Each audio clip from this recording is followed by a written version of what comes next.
Drop those leashes and step away, ma'am, before this gets worse for you. Sergeant Calvin Reese stepped forward, one hand already reaching for his radio. His eyes moved over Dr. Lena Brooks, the way men like him looked at things they had already decided did not belong. The workout clothes, the nice neighborhood, the two enormous dogs sitting calmly at her feet. Lena did not move. She stood in running clothes with sweat still on her skin.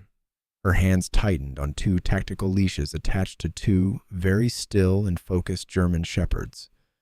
What Sergeant Calvin Reese did not know was that the woman he was cornering had spent years commanding military working dogs in active combat zones, and she had not yet given them the command. Before continuing, comment where in the world you are watching from and make sure to subscribe, because tomorrow's story is one you can't miss.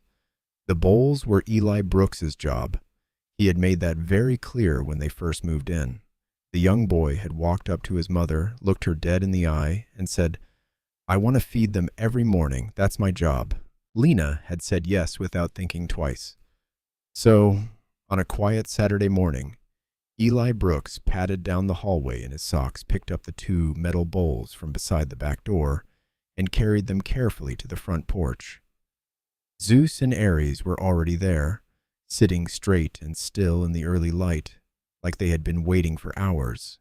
Their tails moved just slightly when they heard the screen door creak open. "Morning," Eli told them. He set the bowls down with the serious focus of a boy who understood this was real work. Inside, his mother was lacing her shoes. Dr. Lena Brooks was lean and sharp-eyed, the kind of fit that came not from a gym, but from years of hauling equipment, running drills, and surviving things that most people only ever saw in movies. She had enlisted in the United States Army. She had served working military dogs in places the news barely mentioned. She had earned a doctorate in veterinary sciences during her final years of service. Stubbornly and relentlessly between deployments and briefings, because she refused to leave the Army with nothing but a limp and a memory. She had the limp anyway from a combat injury she never talked about. She never talked about a lot of things. She clipped the dual tactical leashes onto Zeus and Aries herself, even though Eli always offered to help. Old habit. You always secured your own equipment. Zeus, big and dark with alert amber eyes, stood still for the clip with practiced patience. Aries, slightly leaner, pressed her nose briefly against Lena's wrist. "Let's go," Lena said. The neighborhood was quiet at this hour. That was one of the things she liked best about Clover Ridge. She had chosen it carefully for the school district, for the training contract she had signed with a federal K-9 program based minutes south, and for the particular stillness of the streets at dawn. After years of never being fully off duty, she had learned to treasure silence. She ran the same route most mornings down Birchwood, left on Sutter, through the park path, then the shortcut back through the rear parking area behind her block. Zeus and Aries heeled beside her with the smooth automatic precision of dogs who had run 1,000 patrols in places far more dangerous than a Georgia suburb. The summer air was already thick and warm, pressing down even before the sun was fully up. Lena ran through it without complaint. She had run in worse. The parking area came into view as she rounded the back corner of her block. She saw them immediately. Two police cruisers parked at a sharp angle across the entrance, nose to nose, blocking the path completely. Not parked the way you would park if you were handling something nearby. Parked the way you would park to stop someone from moving forward. Her pace slowed. Zeus and Aries slowed with her. Two officers stepped out. The first one, broad and mid-aged with a permanent squint that made him look like he was always annoyed by something, rested a hand on the roof of his cruiser and looked at her like she was exactly what he had been expecting to find. His nameplate read Reese. The second officer, younger, hung back slightly near the passenger door. Reese looked at Lena. Then he looked at Zeus and Aries, both leashed and both sitting calmly at her feet, and said in a flat, bored voice, "Got a report of 2 aggressive dogs running loose in this area. Going to need you to step back." He was looking directly at her leashed dogs as he said it. Lena stood perfectly still. Something cold moved through her. Not fear. Something older than fear. Recognition. She knew exactly what this was. "I would like to know the nature of the complaint," she said. Her voice was level, measured. "These dogs are leashed and under my full control. I am a retired Army K-9 handler and a licensed federal contractor." "Ma'am?" Reese cut her off like she had not spoken a word. "Ma'am." That was all he said. One word, flat and final, like a door being shut in her face. Reese stepped forward. Not much. Just enough. Just enough to make the space between them smaller. Just enough to make a point without saying it out loud. Behind him, Officer Lang moved quietly to the right, drifting wide, positioning himself at Lena's 2 o'clock. She clocked it immediately. She had been trained to read movement. These two were boxing her in. "Sir," Lena said, keeping her voice steady, "my name is Dr. Lena Brooks. I am a retired United States Army K-9 handler with years of service. These animals are federally certified retired military working dogs. They are registered, documented, and legally in my possession. I would like to see the complaint that was filed." Reese looked at her for a long moment.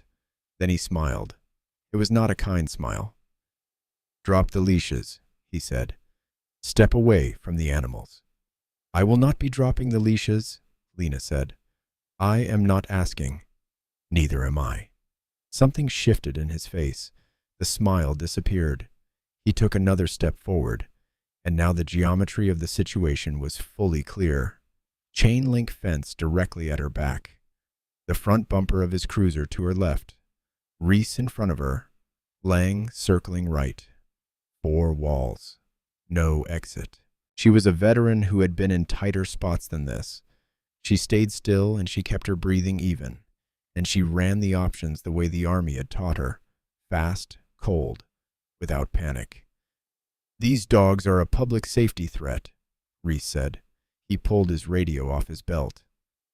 "I'm calling animal control. They are going to come down here and they are going to take these animals. You can either make that easy or you can make that hard. Personally," he shrugged, "I do not care which way you pick." "Those dogs served this country," Lena said. Her voice had not changed. Not 1 degree. "They have more documented service than you do. You are not taking them." Reese's jaw tightened. He brought the radio up. He never keyed it. The instant his hand moved, the exact instant, Zeus felt it. Not the words. Dogs do not need words. They read the air. They read the body. They read the small, invisible electricity of a threat closing in on someone they love. Zeus had spent years in active combat zones, reading exactly that. So had Aries. They moved as one. Both dogs exploded forward, to the full reach of their leashes, hitting the end of the line with a force that snapped Lena's arms taut. They planted themselves directly between her and the 2 officers, shoulder to shoulder, a wall of fur and muscle and focused furious energy. Zeus dropped his head low and let out a sound that was less bark and more warning. Deep, chest level, the kind of sound that bypassed your brain and went straight to the oldest part of you, the part that knew before thought, before reason. "Do not move." Aries followed with her teeth showing, not snapping, not lunging further, just showing every ridge of her body locked in the rigid language of a trained military animal that had been given exactly one job and intended to do it. Both officers froze. Reese stumbled backward hard, his hip catching the hood of his cruiser, his radio clattering against the metal. His hand flew up instinctively. His face had gone the color of old chalk. Lang slammed flat against the chain-link fence, one arm raised in front of his face. One foot already pointed toward a retreat. He did not move another inch. Neither of them did. Combined pounds of decorated military dogs stood between them and Lena, and the whole world went very, very still. Up the street on the front porch, Eli Brooks had set the food bowls down on the porch rail. He did not remember doing it. He had his tablet in both hands, held steady, aimed down the block. His heart was hammering somewhere up near his throat, but his hands were not shaking. His mother had always told him, "If something feels wrong, pay attention to it." He was paying attention. Next door, behind the thin white curtain of her front window, Mrs. Marjorie Hayes pressed her phone flat against the glass. Her hands were steadier than she expected them to be. She had lived in this neighborhood for years. She had seen enough. Lena looked at Reese.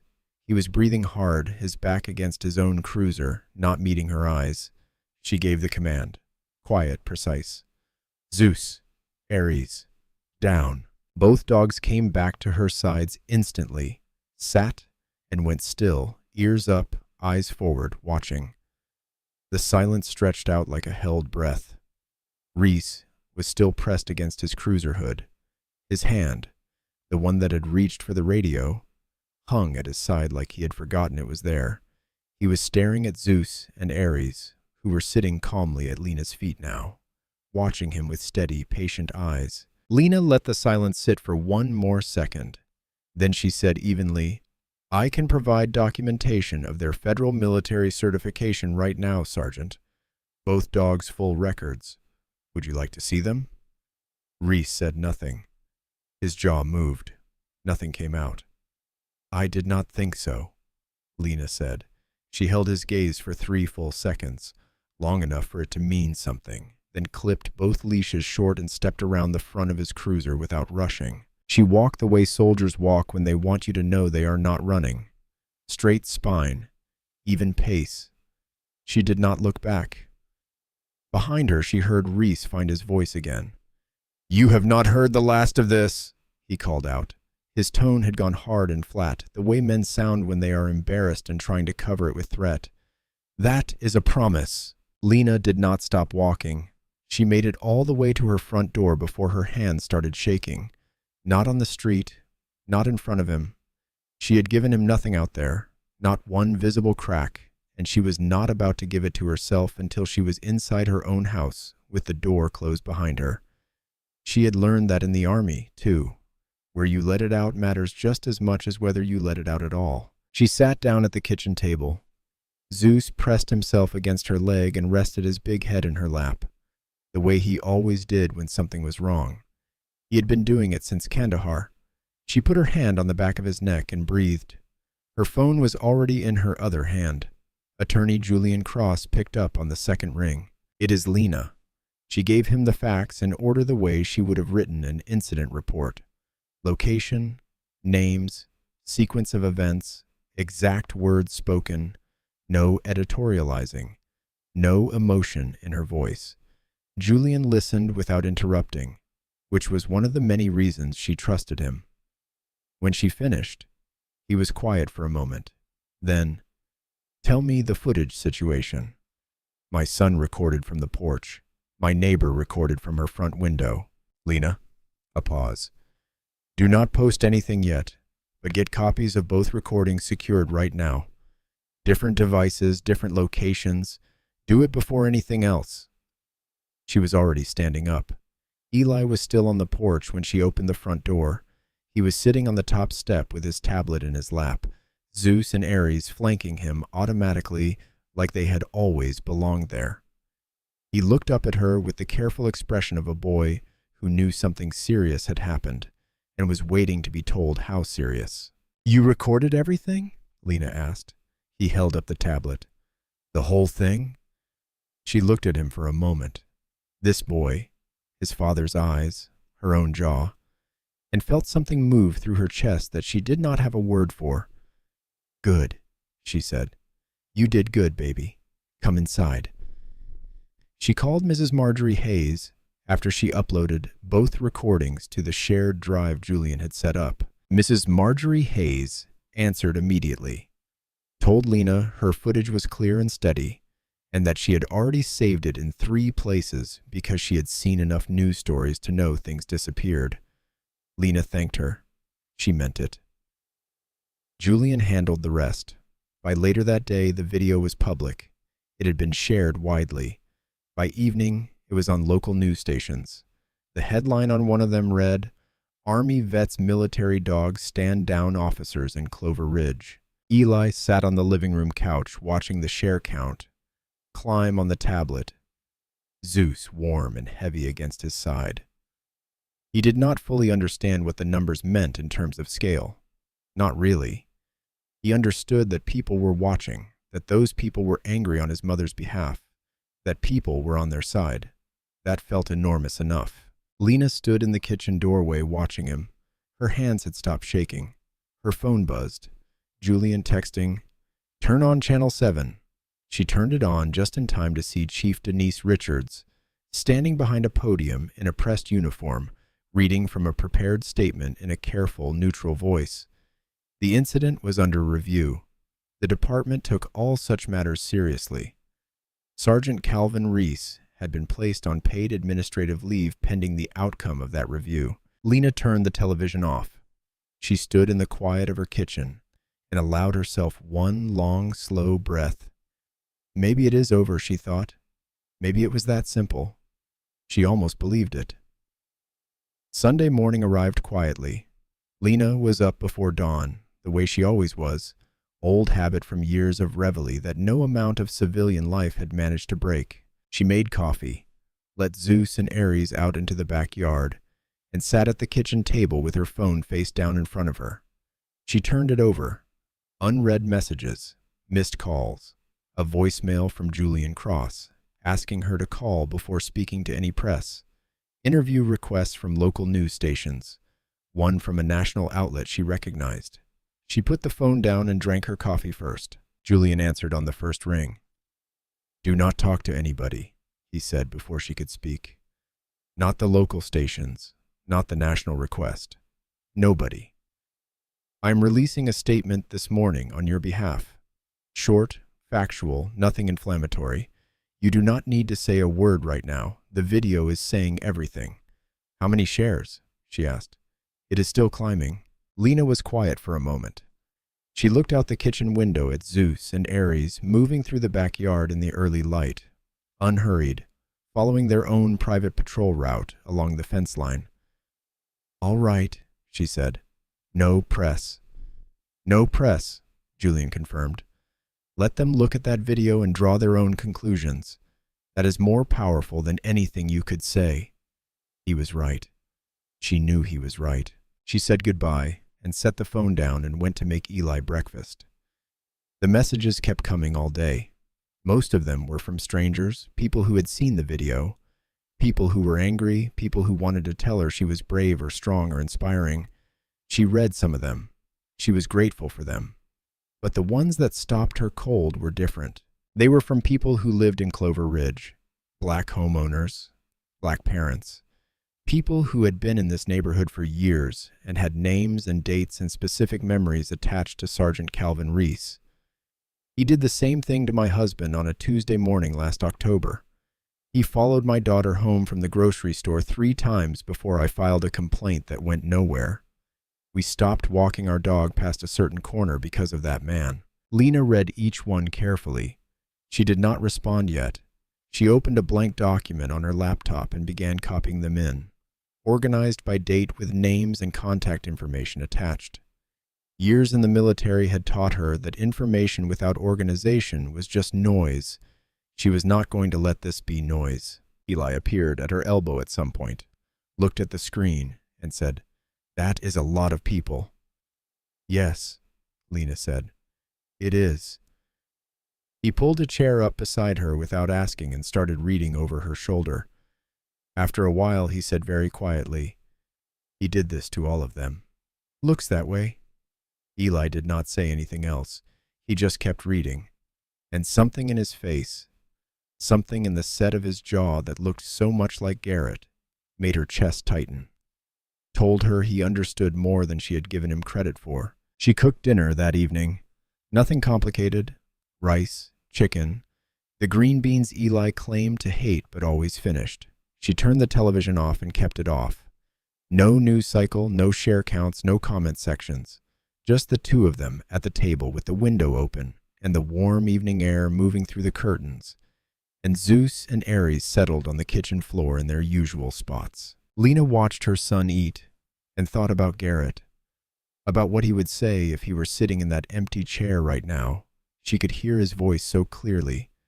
Sometimes it almost hurt, low and steady and certain, the way it always was when things got hard. You handled it, Lena. Now, let the rest take care of itself. She almost smiled. Mom, Eli said, looking up. Are we going to be okay? She looked at him directly. She never lied to him. Not once. We are going to be okay, she said. He nodded. Once. Serious and trusting, and went back to his green beans. They washed the dishes together after dinner. Eli washed, Lena dried. Nobody said much.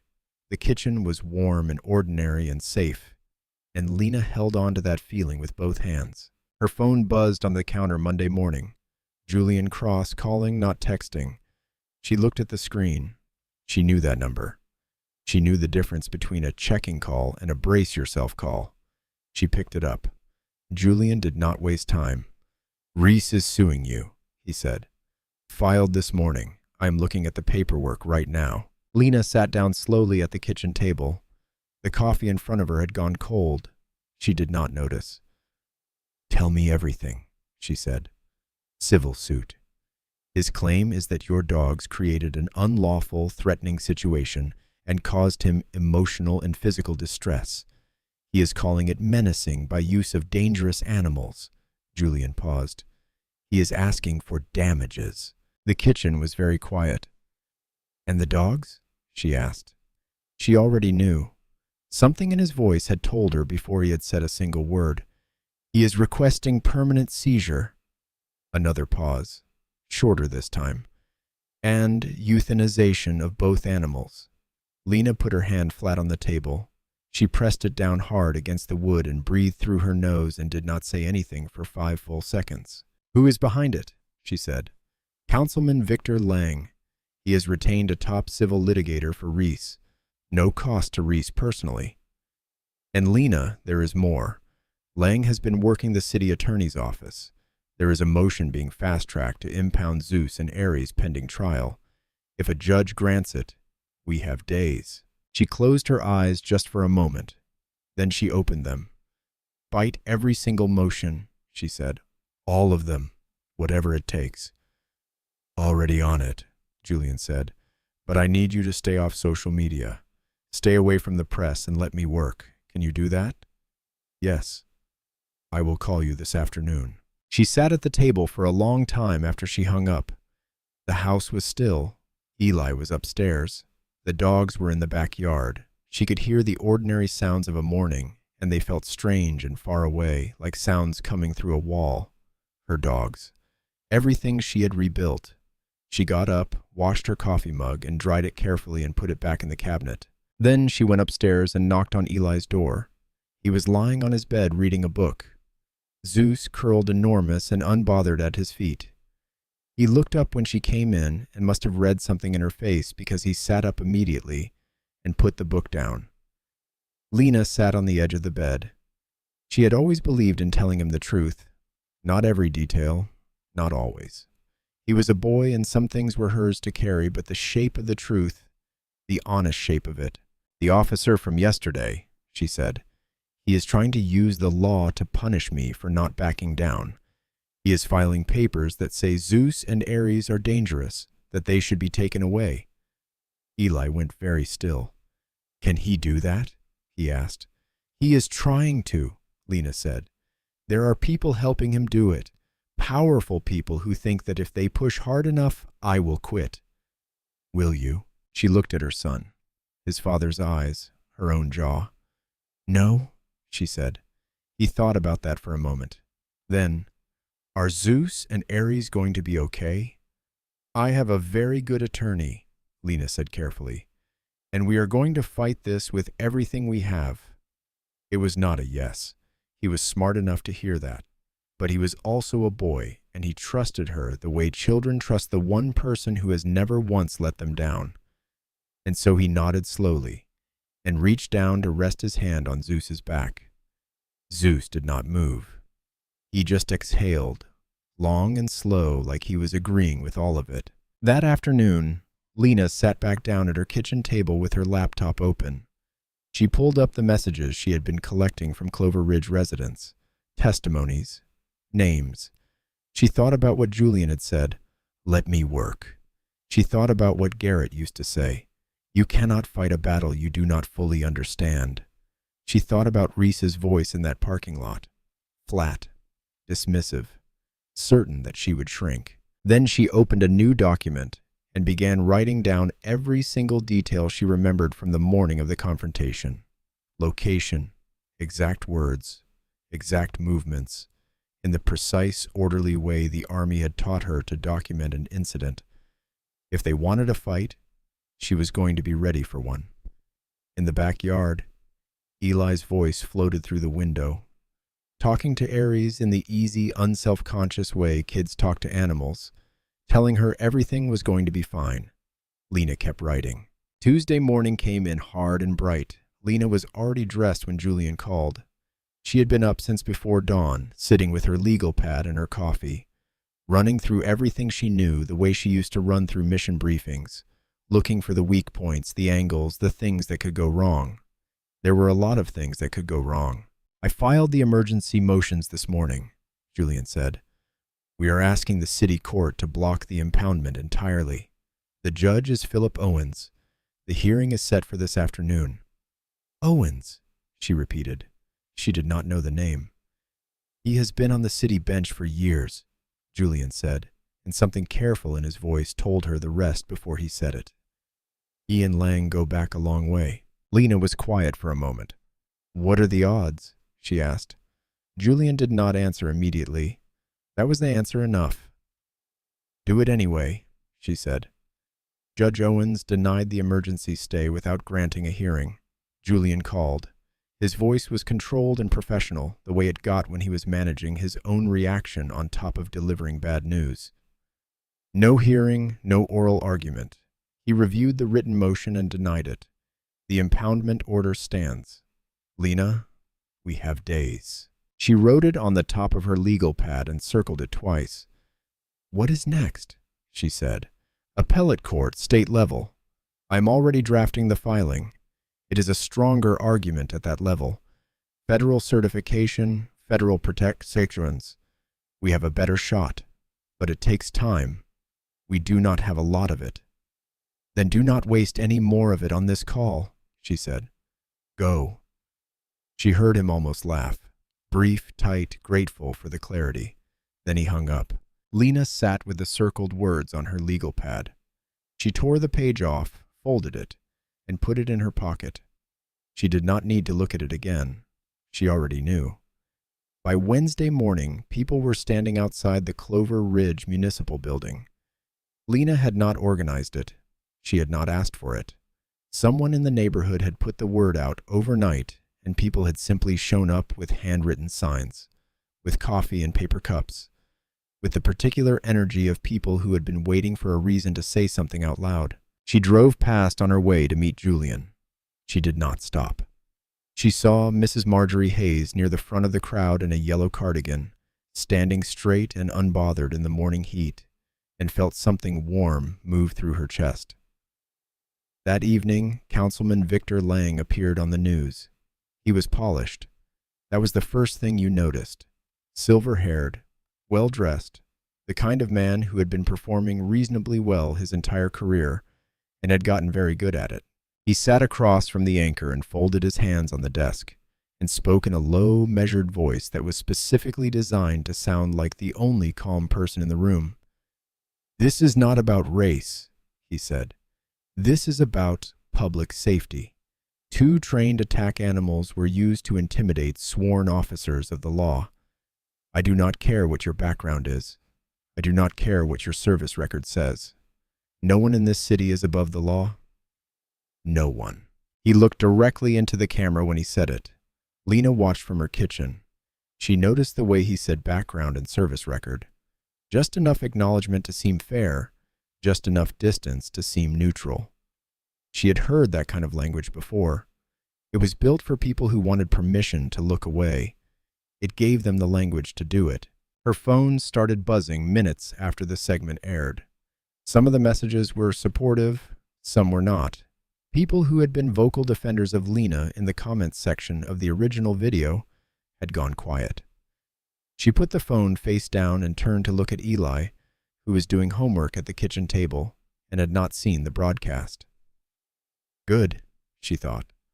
Let him finish his homework. One interview request came in that she almost considered, a journalist who had covered police misconduct cases. But Julian had been clear, and Julian was right. The video was still doing its work. Words could be twisted. Footage was harder to argue with. She gave one short statement to the cameras outside the municipal building the following morning. 30 seconds. Factual. Calm. No performed emotion. Then she went back inside and let Julian work. The clock kept moving. Days left. Lena was at the kitchen table with her laptop when Julian called just after morning, his voice carrying that particular tightness she had learned to read like weather. Reese's attorney held a press conference this morning. He released documents, military records. Lena, they are saying Zeus has a history of attacking people. She was very still. Pull it up, she said. Read me exactly what they released. She heard papers moving. Then Julian read it. A single paragraph from a military incident report stripped clean of every surrounding sentence. No investigation outcome, no clearance, no commendation. Just the bare bones of one moment. A use of force incident during overseas deployment. A civilian contractor was injured. A military working dog identified as Zeus. That was all they had released. That was all they needed. She knew about the incident. She knew every detail of it, the way you know the things that cost you the most. She had been younger, months after Garrett died, running on grief and discipline and nothing else, deep in her last deployment, when everything came apart in the span of seconds. A civilian contractor had entered a secured area without clearance. He had been warned twice over the radio.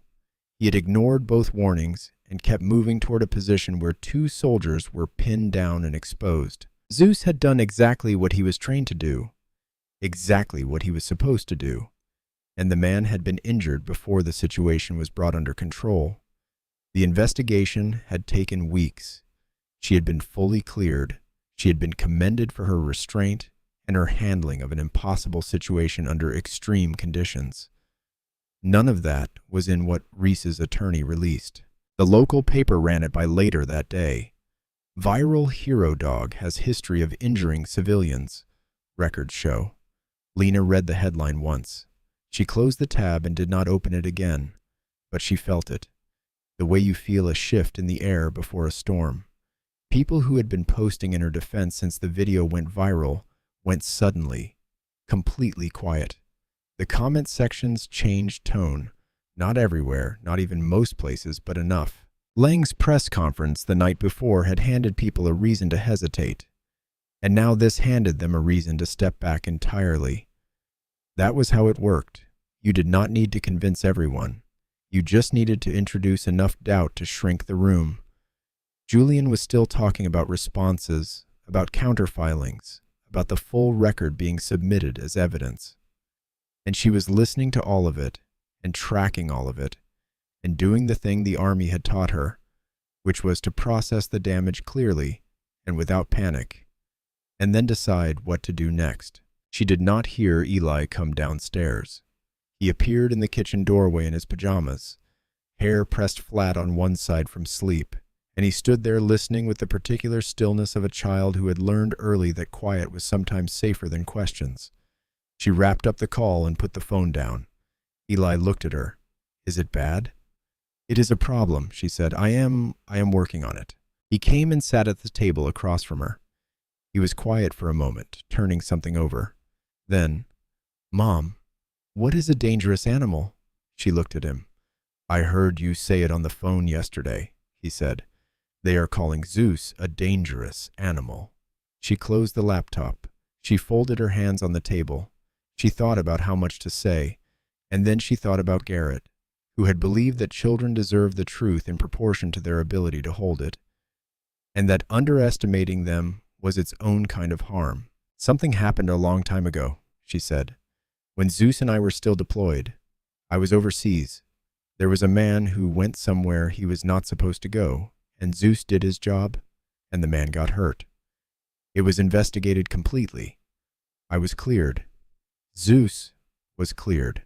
I was actually given an award for how I handled it. Eli absorbed this. So why are they using it? Because they took one piece of the story, Lena said, and they cut off everything around it. They are hoping people will not look close enough to ask questions. He was quiet for a long time. The refrigerator hummed. Outside, a car passed slowly. That is not fair, he finally said. No, Lena agreed. It is not. He looked at her for another moment. Then he said very quietly, Okay, Mom. He pushed his chair back and went upstairs. Zeus lifted his head, looked at Lena once, and followed him. The knock came the next morning. Lena opened the front door to find Mrs. Marjorie Hayes standing on the porch in a pale blue house dress holding a covered casserole dish with both hands and a USB drive balanced on top of the lid. Her white hair was neatly pinned. Her expression was the expression of a woman who had made a decision and was not second-guessing it. I should have done this sooner, Mrs. Marjorie Hayes said. I'm sorry it took me this long. Lena opened the door wider. Come in. They sat at the kitchen table. Mrs. Marjorie Hayes set the casserole down, chicken and rice still warm, and placed the USB drive beside it with the careful deliberateness of someone handing over something that mattered. I have lived in this neighborhood years, Mrs. Marjorie Hayes said. She folded her hands on the table and looked at Lena directly. I have watched that man, Reese.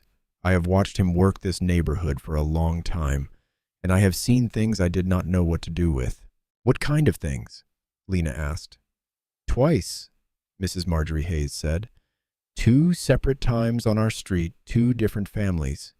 She nodded toward the USB drive. I recorded both of them. I filed reports both times and was told the matters had been reviewed and resolved.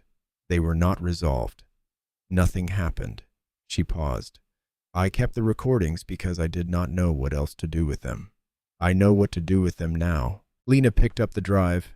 She turned it over in her hand. Mrs. Marjorie Hayes, she said quietly. Thank you. The older woman waved a hand like the thanks embarrassed her. Do not thank me. I should have pushed harder when it happened.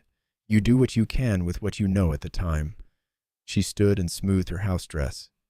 Eat the casserole before it gets cold. Then she let herself out the front door. Julian had the footage within the hour. He called back minutes after that, and his voice had shifted. She could hear it. The particular change that meant something significant had landed. This is real, he said. Both incidents are clear. Both involve Reese and black residents on your street. One is from months ago, one from further back. This establishes a pattern, Lena. This is not one bad morning. This is documented, repeated conduct. Can we use it?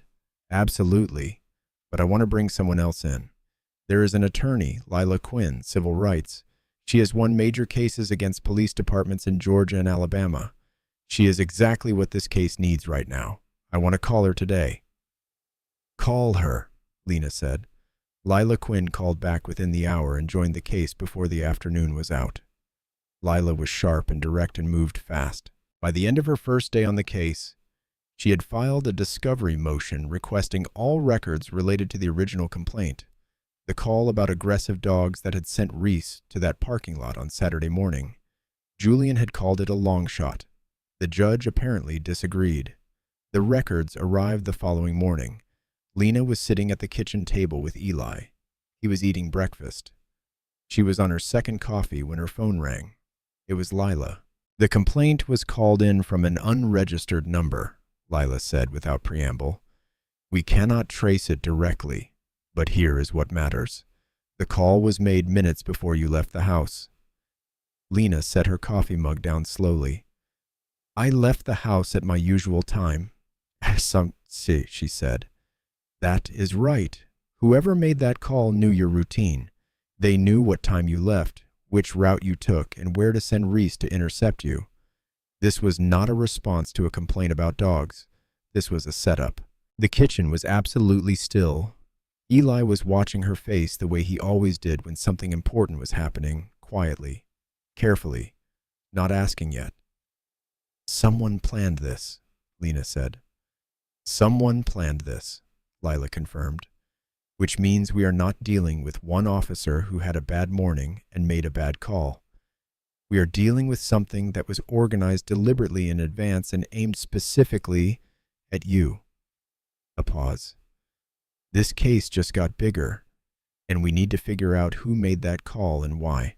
Lena stood up from the table and walked to the kitchen window. Zeus and Aries were in the backyard.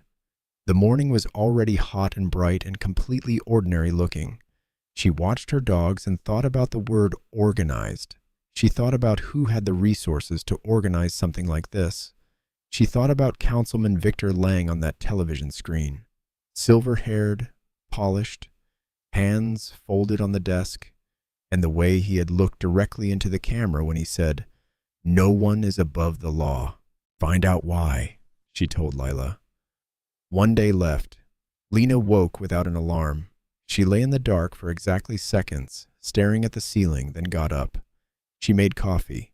She sat at the kitchen table with Zeus at her feet and waited for the sun to come up and thought about tomorrow and what it meant.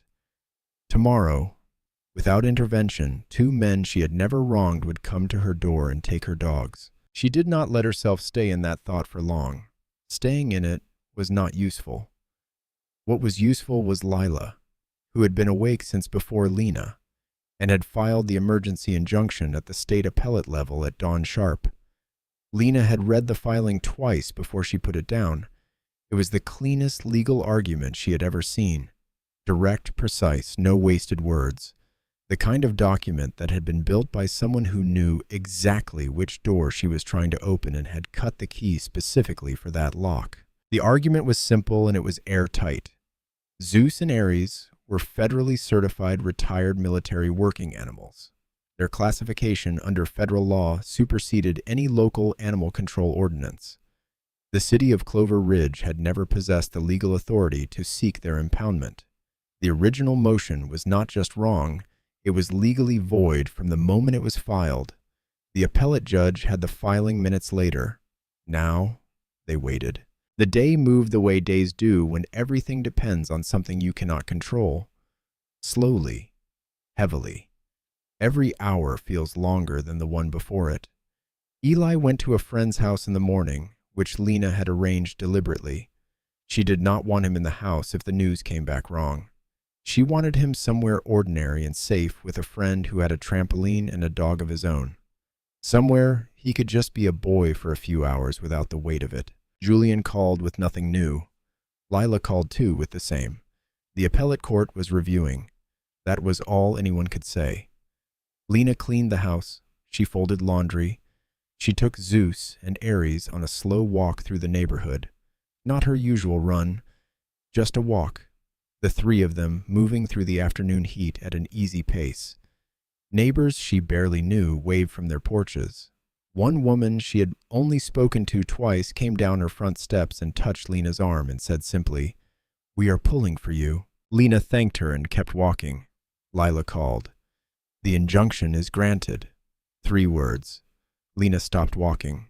She was on the corner of Birchwood and Sutter, the same street she ran every morning, and she stopped in the middle of the sidewalk and stood completely still while Lila kept talking about the ruling, about what it meant, about next steps.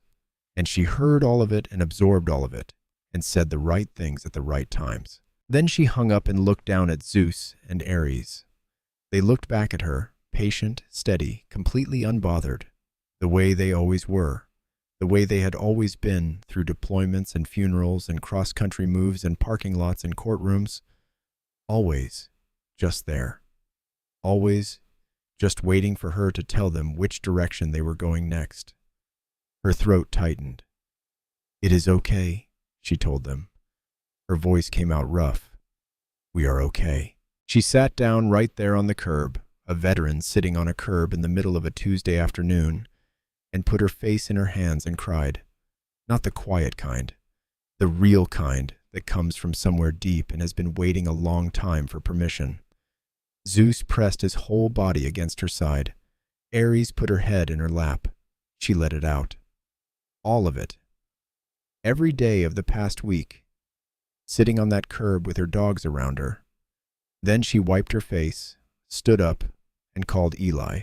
That evening, the neighborhood came without being invited. People drifted to the street the way people do in the South when something worth celebrating happens. Gradually, naturally, bringing things. Mrs. Marjorie Hayes brought lemonade in a glass pitcher. Someone brought lawn chairs. Someone else brought music. Lena stood on her porch and watched it all. Eli was beside her. He had come home from his friend's house and been told the news in the car and had been very quiet since, processing it in the particular way he processed big things, deeply and slowly, and without a lot of words. Now he stood at the porch rail and watched the neighbors in the street below, and his face had something new in it. Not just relief, something older than relief, understanding.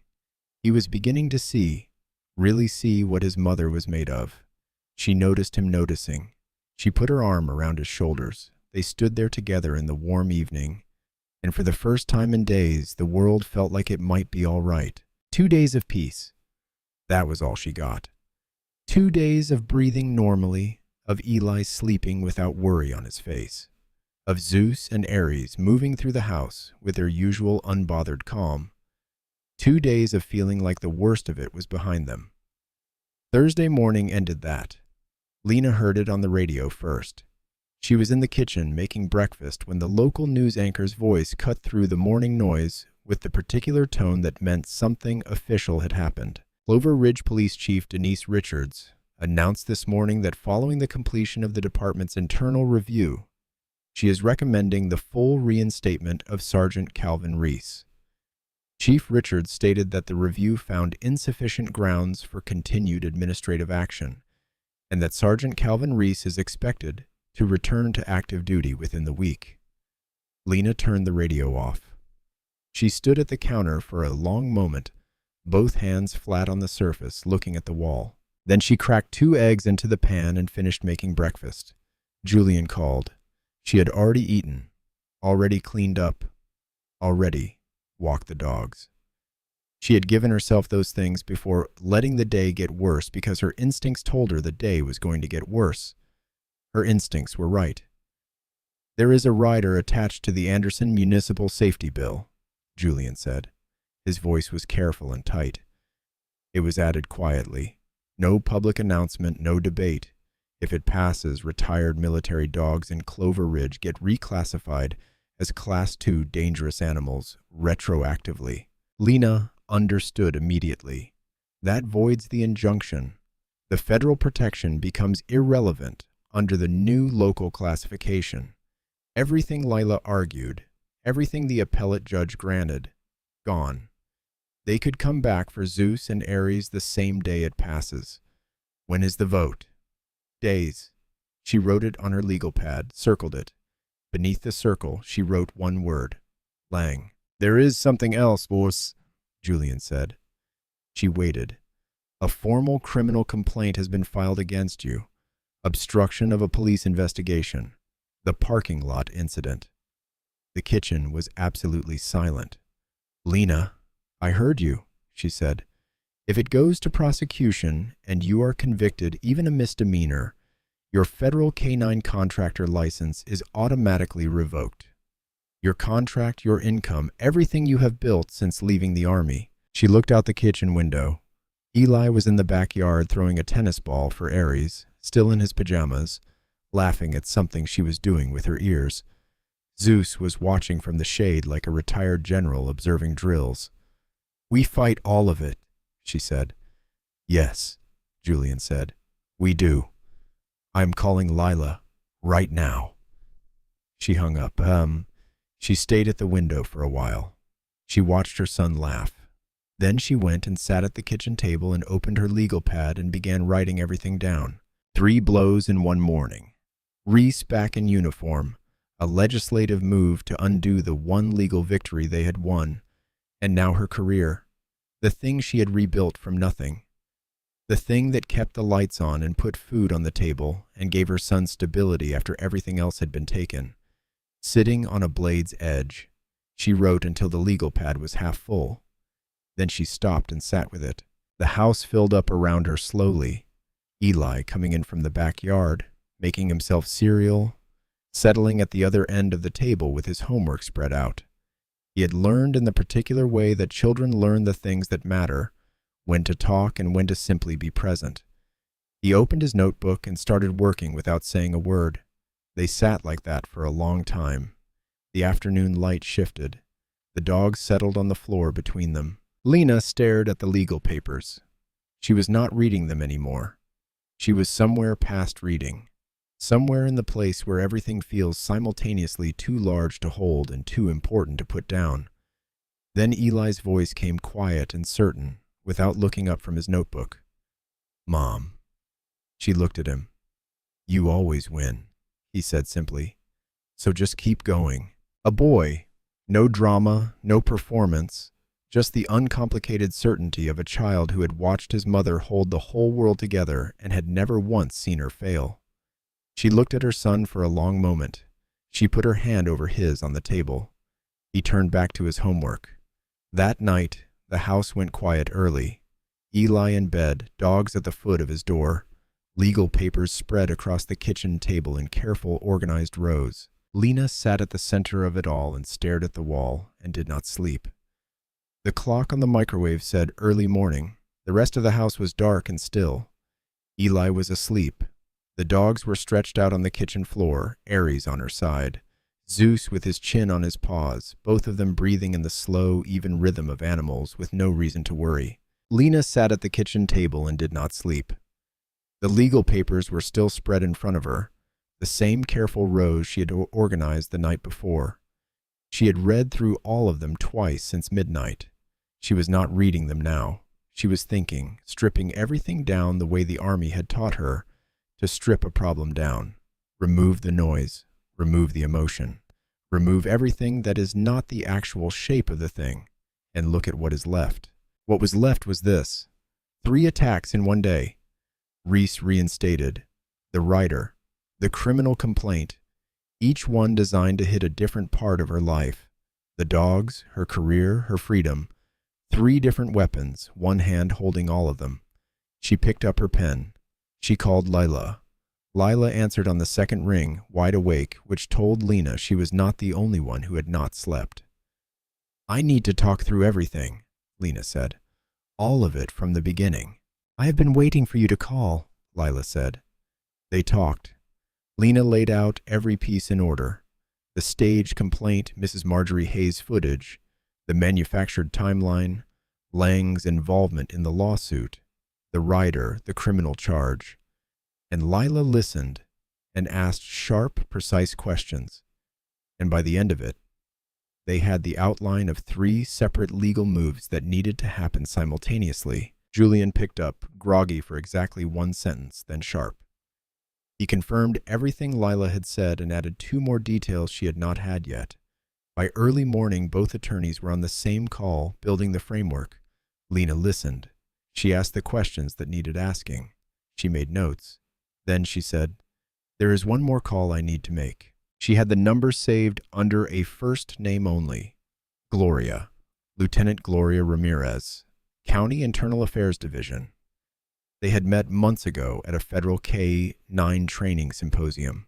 One of those brief, direct conversations you have with certain people where you both understand within minutes that you are cut from the same cloth.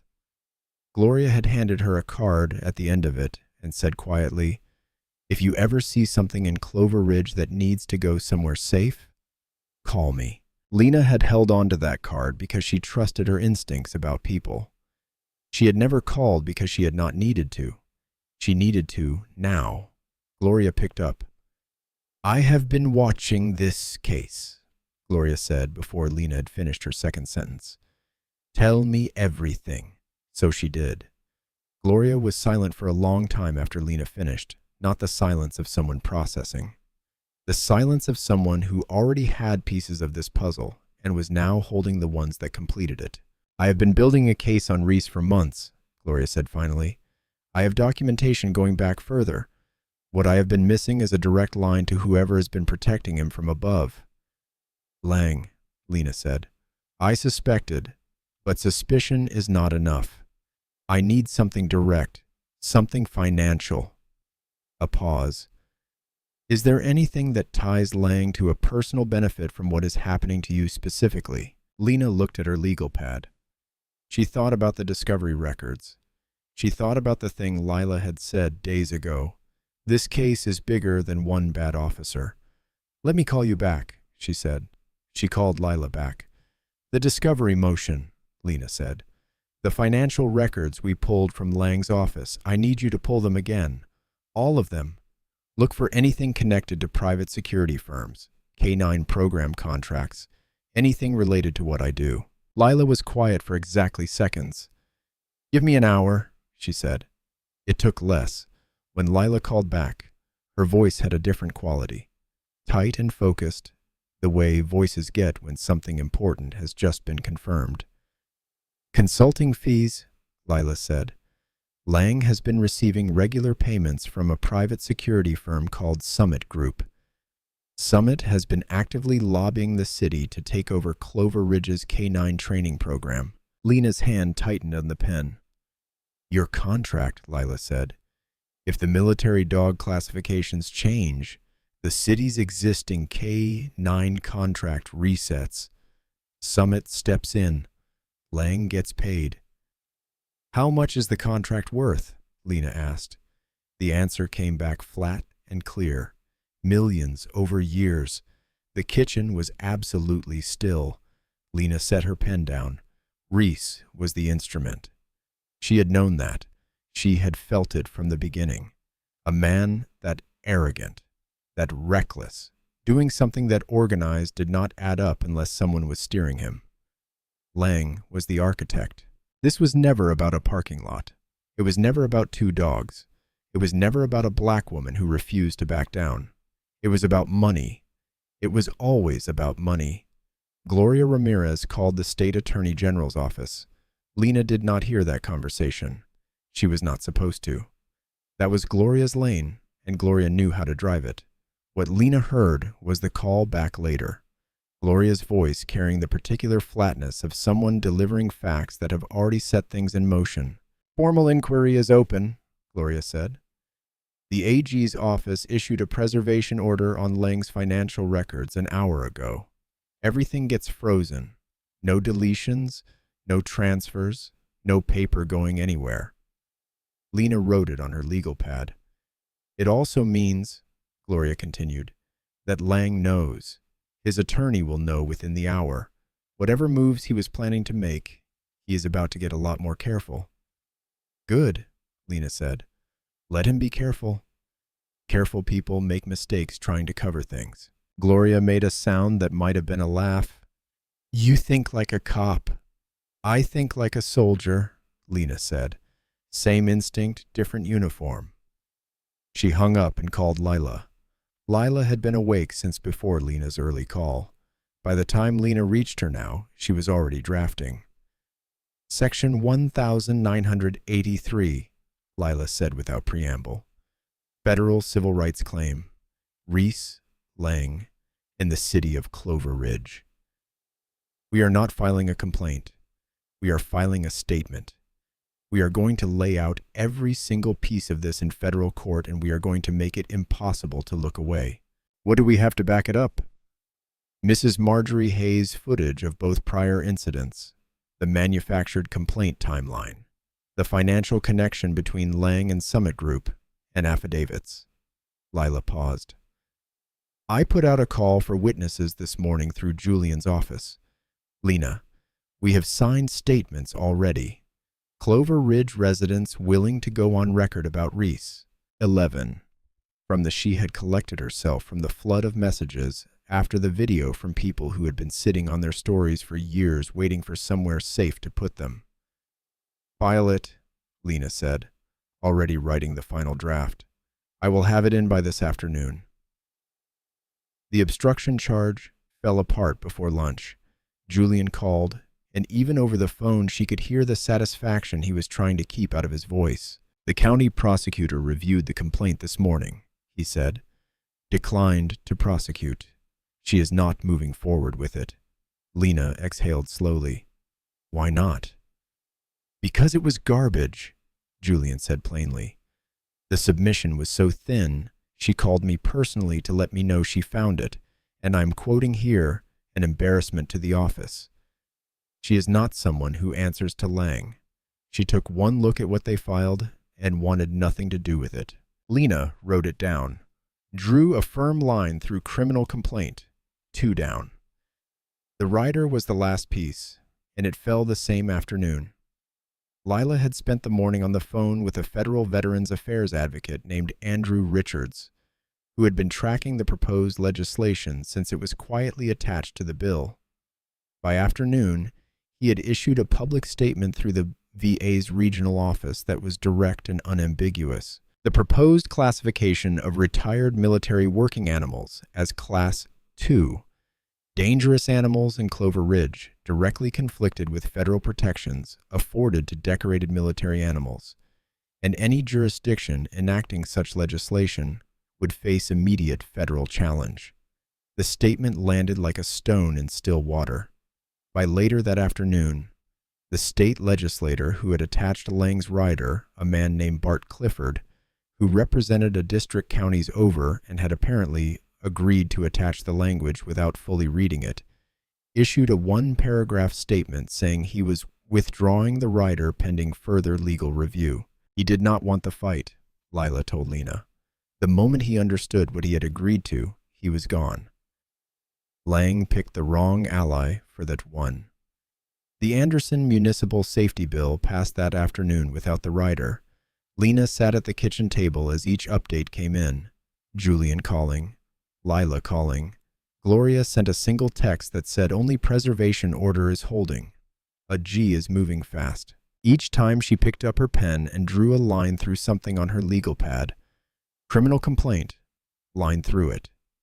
Rider, line through it. Financial records frozen. She looked at the page when she was done. 3 blows Lang had swung that morning in one terrible wave. The reinstatement, the legislation, the criminal charge, all of it designed to break her from 3 different directions at once. 3 lines through 3 of them by end of day. 1 left standing. She circled Reese, reinstated on the page, and looked at it for a long moment. That one she knew was going to take a little longer, but it was going to fall too. She was sure of it now. Days after the preservation order went public, Reese's reinstatement was reversed. Lena heard it on the same radio she had turned off mornings ago. The same anchor, the same measured tone, a different story. The Clover Ridge Police Department announced this morning that Sergeant Calvin Reese has been returned to unpaid administrative leave pending a formal state misconduct inquiry. The reversal comes in the wake of a state attorney general's financial investigation that has raised questions about the circumstances surrounding recent actions taken against local K-9 contractor Dr. Lena Brooks. She stood at the kitchen counter and let it wash over her. Not victory, not yet, but movement. The kind of movement that meant the ground under certain people's feet was no longer solid. She turned the radio off and poured her coffee. Leela called. Reese's attorney reached out this morning. He wants to discuss settlement terms. Lena set her mug down. What did you tell him? I told him my client is not interested in money. Lila's voice carried the particular satisfaction of someone who had been waiting to say those exact words. I told him my client is interested in his badge. Silence on the line for a moment. How did he respond? Lena asked. He said he would be in touch, Lila said, which means he went back to Reese, and Reese is starting to understand that this is not going away. Good. Let him understand. Keep the pressure on, Lena said. Every single day, Lila confirmed. Lang resigned from the Public Safety Committee before noon. He did it with a press release, 4 sentences carefully written that said nothing while pretending to say something. Personal matters, time with family, confidence in the city's leadership, gratitude for the opportunity to serve. Not one word about the AG's investigation. Not one word about Summit Group. Not one word about the contract that had been sitting behind everything from the very beginning. Julian sent her the press release as a screenshot with a single line of text beneath it. He is running. Lena read it once and set her phone face down on the table. Running was fine. Running meant he already knew what was coming. Days later, Julian confirmed that two of Lang's former associates, men who had been in rooms where certain conversations happened, had begun cooperating with the AG's investigation. The financial relationship between Lang and Summit Group was entered into the public record by end of week. His consulting fees, the lobbying conversations, the contract projections, all of it, documented, public, undeniable. His political career did not end in a courtroom. It ended with a press release and a shuttered phone. That was somehow worse, Lena thought. The quiet of it. The way a man who had spent years making noise to protect himself went suddenly, completely silent. Chief Denise Richards called on Thursday afternoon. Lena was at the kitchen table when her phone lit up with the number. She looked at it for one full ring. Then she picked up. "Dr. Brooks," Richards said, "I owe you a phone call." "You do," Lena said. She kept her voice even. She was not going to make this easy, but she was not going to be cruel either. Chief Richards was a black woman who had made a calculation under pressure and chosen the wrong side. And both of them knew exactly what that meant and cost. The chief spoke for several minutes. She talked about the department, about pressure from above, about a decision she had made that she was now publicly walking back. She was careful with her words in a way that told Lena a lawyer had probably reviewed them first. Lena listened to all of it without interrupting. When Richards finished, Lena said, "Chief, the decision about what kind of department you want to run, that is yours to live with, not mine." A long pause. "Yes," Richards said quietly. "It is." Days later, Chief Richards issued a public statement. It acknowledged Reese's documented pattern of discriminatory conduct. It acknowledged the failure of the department's internal review process. It was measured and careful and arrived weeks too late. It was not enough, but it was on the record. And records, Lena had learned, had a way of lasting longer than the people who tried to bury them. She was still at the table when Eli's voice came from the hallway, easy and ordinary, cutting through the weight of the afternoon like a light under a door. "Mom, dinner." She looked at her legal pad, the list of circled items, each one crossed through. The work is still ahead. The work is already done. She closed the pad. "Coming," she called back. Weeks after the parking lot, Lena stood in front of the bathroom mirror in the early morning and fastened the buttons of her army dress uniform one at a time. She had not worn it since her discharge. She had kept it pressed and hung and sealed in the back of the closet, the way you keep something you are not sure you will ever need again, but cannot bring yourself to let go of. It still fit. Every button, every line. She looked at herself for a long moment. The ribbons above her left breast, the rank on her shoulders. Years of her life compressed into cloth and metal and color. She straightened the collar once, then turned away from the mirror and went to get her son up for breakfast. Eli was already awake. He was sitting on the edge of his bed in the button-down shirt she had laid out for him the night before, trying to get the collar to sit flat. Zeus was watching him attempt it with the patient expression of a dog who had seen humans struggle with clothing before. Lena stood in the doorway. "Here," she said. She crossed the room and fixed the collar in seconds. He looked up at her in her uniform, and something moved across his face. Something too large for a boy to name, but not too large to feel. "You look like a soldier," he said. "I was a soldier," she said. She straightened his collar one more time. "Let's go." The county commission chamber was already full when they arrived. Lena walked in with Zeus on her left and Aries on her right. Both dogs in their retired service harnesses, clean, straight. The small military insignia tags catching the morning light as they moved. The room was the kind of room built to make people feel small. High ceilings, long tables, the particular quiet of institutional authority. Cameras along the back wall, journalists with notepads. Veterans, advocates in the front rows. Legal representatives from separate organizations. Julian was already there. Lila stood beside him. They both looked at Lena when she walked in, and neither of them said anything. They did not need to. Eli found his seat in the front row between Mrs. Marjorie Hayes and Julian Cross.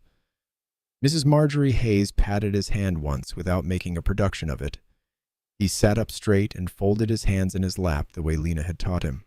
Present, attentive, respectful. Lena took her seat at the center table. Zeus and Aries flanked her chair on either side. She spoke. She had no notes. She had thought about writing some, had actually started twice, filling a page and then setting it aside. But the words that needed to be said had been living in her chest, and they did not need paper to find their way out. She talked about service, about what it means to give years of your life to something larger than yourself, knowing the thing you are giving it to will not always choose to see you in return. She talked about her dogs, not as animals, but as soldiers, about what they gave to a country that classified them as property on paper and asked everything from them in practice. She talked about Eli, about a boy standing on a porch holding a tablet steady because something felt wrong, and his mother had always told him to pay attention when something felt wrong, about what she needed him to understand. Not that the world was safe, because it was not always, but that standing up in it was survivable, that it was worth it, that you could be cornered and afraid and still not back down and still come out the other side. She did not raise her voice once. When she finished, the chamber was silent. 1 second, 2, 3, 4. Then the applause began. Not the polite, measured kind, but the real kind. The kind that starts before people decide to start it. Eli watched his mother's face first. Then he brought his hands together and clapped harder than anyone in the room. The commissioners voted unanimously that afternoon. A binding resolution, the first of its kind in the state, protecting retired military working animals from local ordinance override. But the commission hearing was only the beginning of what that day set in motion. The federal civil suit went to trial months later. Lila had warned Lena it could settle. She had hoped it would. Settlements were faster, cleaner, guaranteed. But Reese's attorney, facing the full weight of the Section 1983 claim and sworn affidavits, and Mrs. Marjorie Hayes' footage played in open court, made the catastrophic decision to let it go before a jury. Lena suspected Reese had insisted on it. Men like him always believed they could talk their way out of a room. He could not talk his way out of this one. The jury deliberated for hours. They returned a verdict on every count. The city of Clover Ridge was ordered to pay damages. Not one touched legal fees. Lila and Julian had worked the entire case on contingency. Half went to a legal defense fund for Clover Ridge residents who had faced discriminatory policing and could not afford to fight it. The other half funded the Garrett Brooks K-9 Initiative, a non-profit training veterans as certified K-9 handlers and placing them in law enforcement programs across the country. Lena filled in the paperwork herself and wrote his name in the space marked organizational namesake and sat with that for a long, quiet moment. Reese's criminal case moved through the state system with the grinding, unhurried certainty of something that had been a long time coming. The State Misconduct Tribunal revoked his law enforcement certification permanently. He would never wear a badge again. That alone would have been enough for some people. It was not enough for what Reese had done. The criminal charges came from two directions at once. The state filed charges of criminal conspiracy and official misconduct, built on the manufactured complaint, the staged confrontation, and the documented pattern of racially targeted harassment spanning years. Gloria Ramirez had months of work in that filing. Mrs. Marjorie Hayes' footage, affidavits, phone records, dispatch logs, and testimony from Officer Lang, who had quietly agreed to cooperate with investigators weeks after the civil trial ended. Officer Lang had his own family, his own conscience. In the end, he had made a different choice than Reese. The federal charges came from the Civil Rights Division of the Department of Justice. Deprivation of rights under color of law. The same authority that had protected Lena's dogs under federal classification now protected Lena herself. Calvin Reese stood before a federal judge on a Tuesday morning and heard the word guilty read aloud times. He was sentenced to years in federal prison. No early release provisions. No suspended sentence. The judge in her sentencing remarks said plainly that a law enforcement officer who weaponizes his badge against the people he is sworn to protect represents one of the most serious betrayals the court can be asked to address. She addressed Reese directly when she said it. He did not look up from the table. Lena was not in the courtroom that day. She had made a deliberate choice to be somewhere else. At Eli's school, watching him present a history project, sitting in a plastic chair in a fourth-grade classroom with Zeus and Aries lying at her feet, because his teacher had made an exception. She found out about the verdict from Julian, who texted her a single word during the presentation: guilty. She read it, put the phone in her pocket, and watched her son finish his presentation. Lang's fall was slower, louder, and more complete. The AG's investigation, once opened, did not stay small. Financial forensics moved through his records like a tide. The Summit Group payments, the lobbying conversations, the contract projections built on the assumption that Lena would be destroyed and her federal contract would reset. But the deeper investigators dug, the more they found. Lang had been running variations of the same scheme for years across separate municipal contracts. Clover Ridge was not his first. It was simply the one where someone refused to be moved. Of his former associates cooperated. More followed. Each one handed over documents, communications, and recorded conversations that Lang's attorney could not explain away or contextualize or reframe. He was indicted on counts: financial misconduct, abuse of official capacity, conspiracy to deprive civil rights, obstruction of justice, and counts of bribery spanning a decade of public service. His attorney negotiated for months, trying to engineer a plea that would keep his client out of a cell. The state attorney general declined every offer. Victor Lang went to trial in the spring. The jury deliberated for days, not because the evidence was complicated, but because they were thorough. They convicted him on of counts.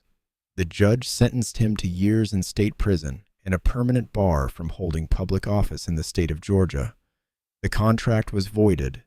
The firm was placed under federal investigation. Lang's personal assets were frozen pending restitution proceedings. He was taken from the courtroom in handcuffs while cameras rolled. Lena watched the footage that evening on the kitchen television. Eli was beside her at the table doing homework. The dogs were on the floor. The news anchor was describing the sentencing in the careful, neutral language of someone reporting a fact. Eli looked up from his notebook at the screen. He watched Lang's face as the officers moved him toward the door. Then he looked at his mother. "Is it over?" he asked. Lena watched the screen for one more moment. Then she reached over and turned the television off. "Yes," she said. "It is over." He looked at her the way he always did, steadily, trustingly, with his father's eyes, and nodded once. Then he went back to his homework. October arrived the way it always does in Georgia. Not all at once, but in pieces. A cooler morning here, a different quality to the afternoon light there, the heavy, pressing heat of summer giving way slowly, reluctantly, like it did not quite believe it was time to go. Lena believed it. She laced her shoes in the hallway, the same way she always did. Left foot first, double knot, old habit from basic training that had survived years of service. One combat injury, one cross-country move, and everything else life had thrown at her since. Zeus and Aries were already at the door. They always knew. She did not have to call them, did not have to reach for the leashes, did not have to say a word. The moment she sat down on the hallway bench, both dogs materialized from wherever they had been sleeping and took their positions.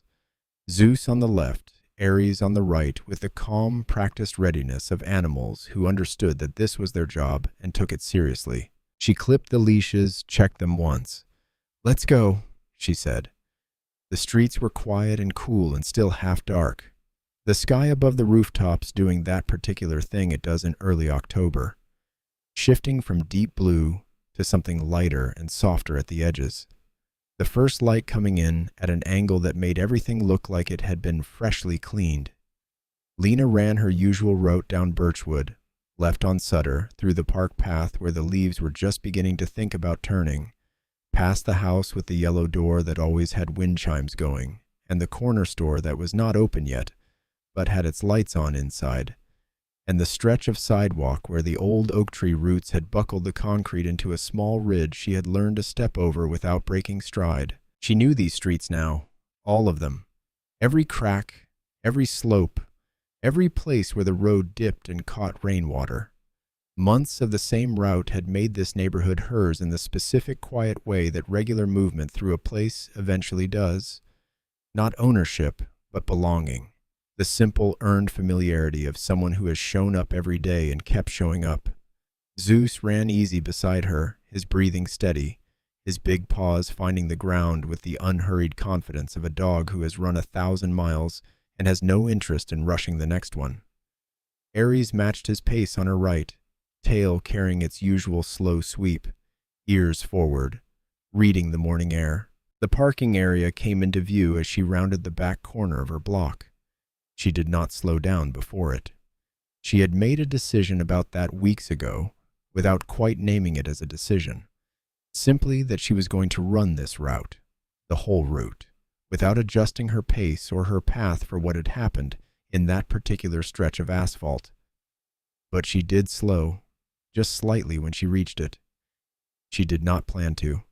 Her feet just did it on their own. She stopped at the entrance to the parking area and stood there for a moment in the early morning light. The same chain-link fence, the same cracked asphalt, the same narrow corridor between the fence line and the back of her block, where 2 cruisers had once parked nose to nose to block her path. Empty now. Completely. Ordinarily empty. No cruisers, no uniforms, no one standing between her and the way home. She looked at it. She breathed. She thought about Eli on the porch with his tablet held steady. She thought about Julian's single-word text in a 4th grade classroom.